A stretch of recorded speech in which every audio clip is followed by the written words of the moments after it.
Hey everyone, it's Sean and welcome to Invest with Fire. In this video, we're going to talk about how far down the cryptocurrency market can possibly go. Now, before I go into this disclaimer, you know the deal. I'm not a financial advisor and this is info entertainment. So first off, Bitcoin decreased about 15%. If we take a look at the charts, see here, over this week span, Bitcoin decreased about, about 15%. So, it's just a small blip in the market, really. This is nothing in the grand scheme of things, especially if we zoom out. This is just an opportunity to buy the dip. So this is nothing serious so far. Of course, we're all going to monitor this and just continue to see what happens. So let's talk about the catalysts. What are the reasons why the cryptocurrency market dropped? So one reason is that the Fed is talking about raising interest rates.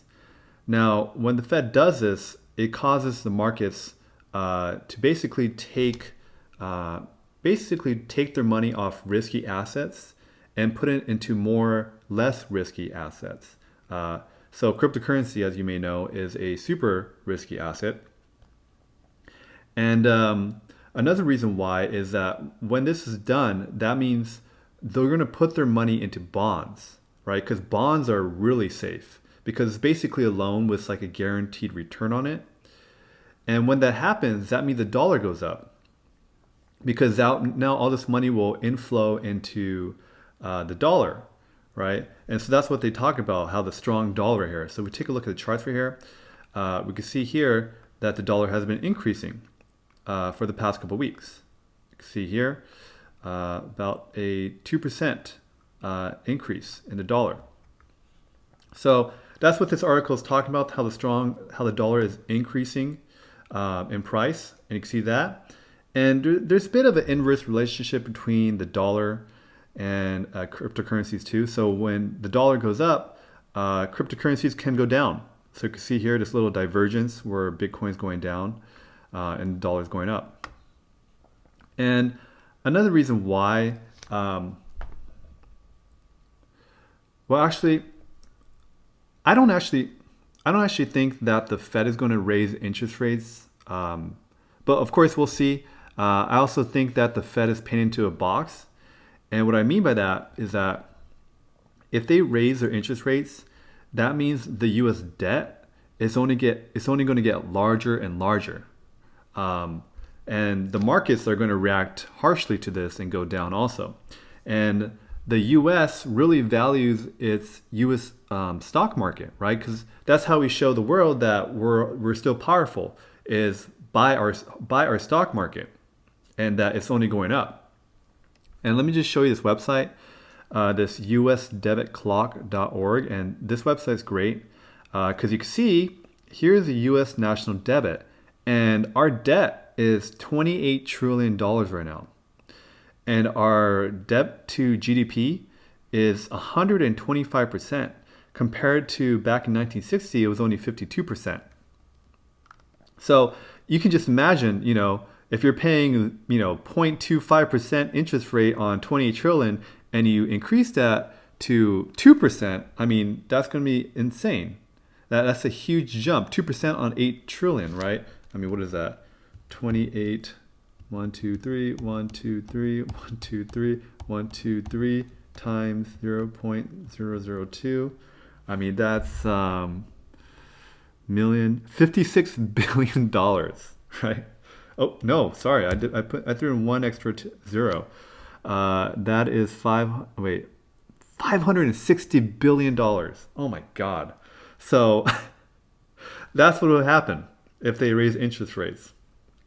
Versus if you keep it at 0.025, that's only $70 billion, right? So this is why I don't know if the Fed's going to actually raise interest rates, but of course we're going to keep an eye on this because on the other side, right, we have inflation, and with inflation, inflation might lead into hyperinflation if we don't bring down the interest rates. So So this is why, the Fed might be painted into a box and might have to just continue to print money, or they might have to slowly raise interest rates. The last time the Fed actually raised interest rates, the market freaked out, and that was back in October 2018 right here. And let's see, the stock market went down about 17%, and the wick down about 20%. So the stock market does not like that when the Fed raises interest rates, because what happens too, another reason why the stock market doesn't like this, is that these money managers will pull money out of their more like risky assets or growth stocks and push it into more conservative stocks. So this is leading to stocks too. So let's talk about this real quick. So why they do this is because they want to put the money into more conservative companies because they're going to actually make money now, versus a growth stock. It's more of a, hey, we're valuing these companies based on their future story, right? And when you take away the cheap money, now it's just an extra burden on that company. So right now, for example, if a growth company is paying 0% on money that they're borrowing, I mean, they just spend money, right? Just to further their mission and invest in capital and resources, all that stuff, right? But if you say now, hey, this loan isn't free anymore, you're gonna have to pay interest rates on that, then these growth companies can actually invest in as heavily into their company now, because now they have to really think about, hey, if we borrow this money, we have to pay all this interest on it. So we're going to slow down and figure out a way to become more profitable. So that's why all these money managers shift their money from these growth stocks into more conservative stocks. But that actually slows down the rate of how fast the stock market can grow. So an additional thing of why the market didn't like this new infrastructure tax crypto requirements is that because it would require recipients of transactions to maintain KYC from the senders. KYC stands for Know Your Customer Information. So like when you sign up for like a Coinbase account and like you have to like upload a picture of your ID and your address and all that information, that's what KYC is. But now this new crypto bill would require recipients of transactions. So if you have a wallet, does that mean that you have to now maintain KYC from if someone sends you cryptocurrency? I mean, just because you have a wallet doesn't make you an exchange, right? But that's what this new definition of a broker is now. And that's what this article is talking about, how this U.S. congressman is looking to modify this bill, because this doesn't make sense. Like, what happens if you have a decentralized exchange? Like, do you have to now require these DEXs to now require KYC now for all these transactions, and they have to like record all these permissionless transactions now? I mean, that's just insane, right? I mean, and that kind of just slows down the whole technology too, if you're going to require this. So it's nice that the Senator Loomis is going to modify his bill in order so that it makes sense and it doesn't slow down the adoption and the evolution of cryptocurrencies, because that's what it's all about, right?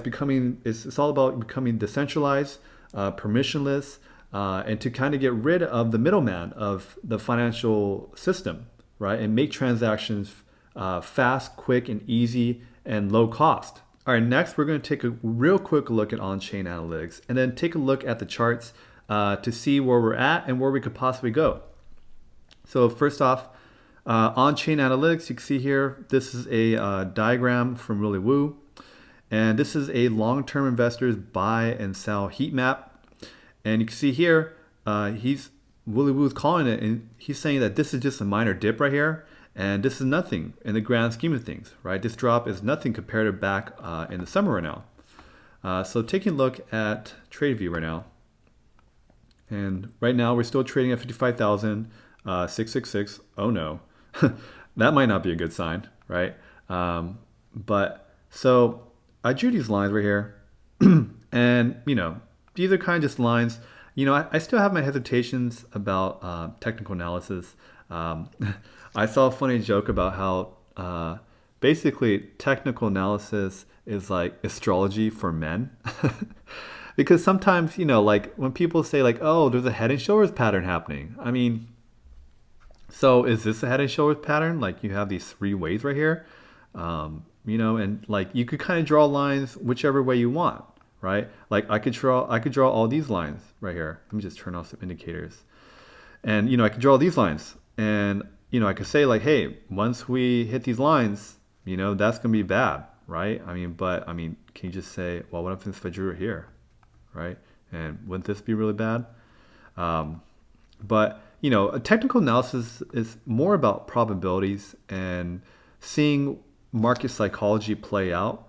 But if someone can provide more evidence of that it actually works, you know, definitely let me know in the comments down below. But I definitely use more statistical analysis and pattern recognition too to figure out where we're at with the markets. But just drawing some simple lines.